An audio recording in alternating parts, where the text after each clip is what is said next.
Welcome to Tamika's Tips.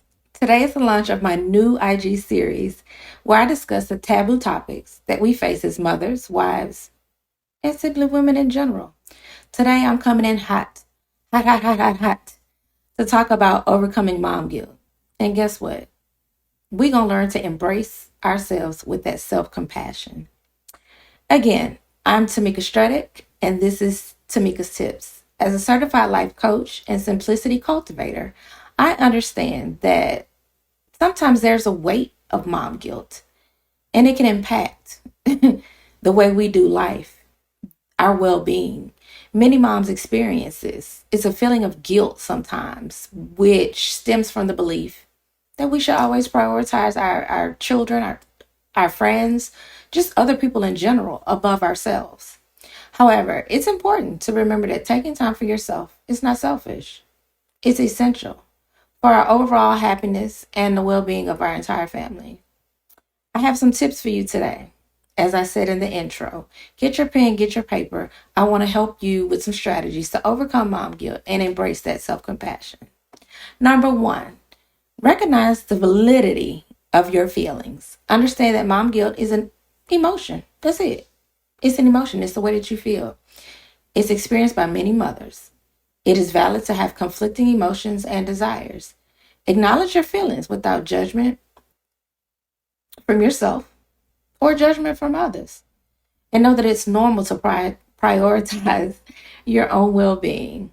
Number two, challenge unrealistic expectations. Yeah. Often mom guilt arises from social media, our past environments, what we saw, what we had, what we didn't have, or even our self imposed expectations. Sometimes that tells us that we should be self sacrificing. We talked about that last week and why. I want you to challenge these unrealistic expectations and remind yourself that taking care of yourself is necessary. You need this to show up as the best version of yourself for you and your family. Number three, refrain from self-care on the back burner. Okay? You need to bring yourself to the forefront and make sure that you take care of yourself. Taking time for yourself allows you to recharge, reduce that stress, and cultivate a positive mindset. You need it. Your family needs it. Number four, set boundaries. That's a big one. We'll talk about that. Yeah. We'll expand on that at a later date, but boundaries, okay, with yourself and others. Communicate your needs openly with everyone in your family and let them know that by you taking care of yourself, it makes a better you for them. Encourage open conversation about balancing personal, friends, family, and everybody's needs to foster that understanding and support. Number five, practice self compassion. Practice self compassion. Practice self compassion. Be kind and compassionate towards yourself. And when that guilt arises, I want you to snatch it and tell her that it's a lie. I'm a great mom. I'm doing the best I can. Treat yourself with the same level of understanding and compassion as you would to that homegirl when she's having a bad day. Talk to yourself like you talk to her. Encourage yourself like you would encourage her. Number six, let go of perfectionism.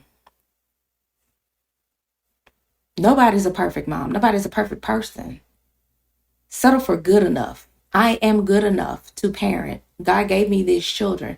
He know what he was doing, so guess what? I must know what I'm doing.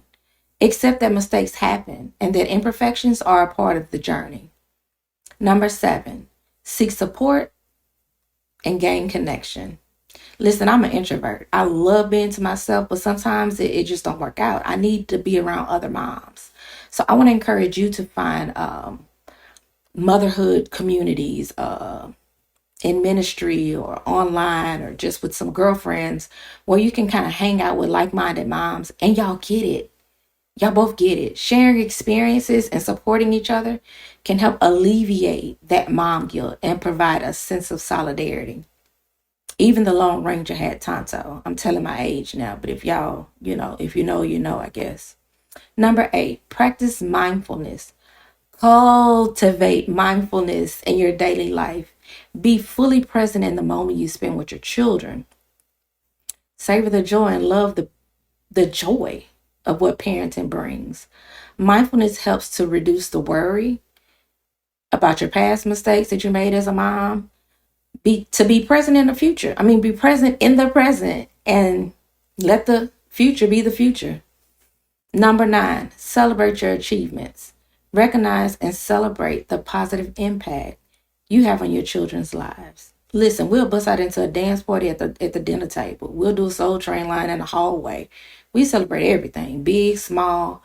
It makes life lighter. And your kids need to see you let your hair down and laugh and not always be so serious. I just want you to remember that you are an amazing mom.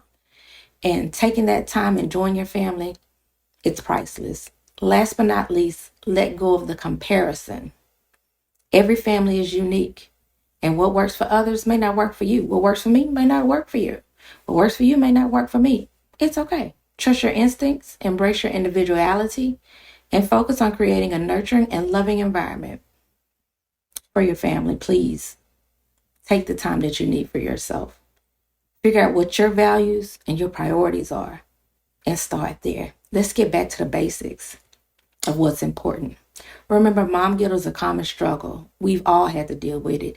If they say they've never dealt with guilt in motherhood, they lying. I'm telling you right now, they lying, okay?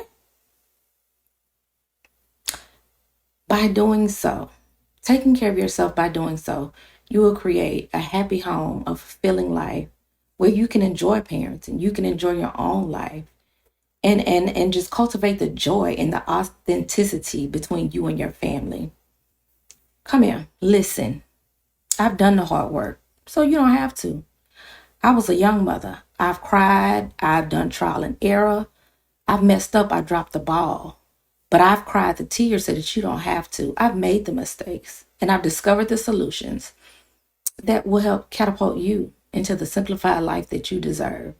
To sum it all up, sis, I am. I am the hack. I am your life hack, respectfully. Stay connected for more.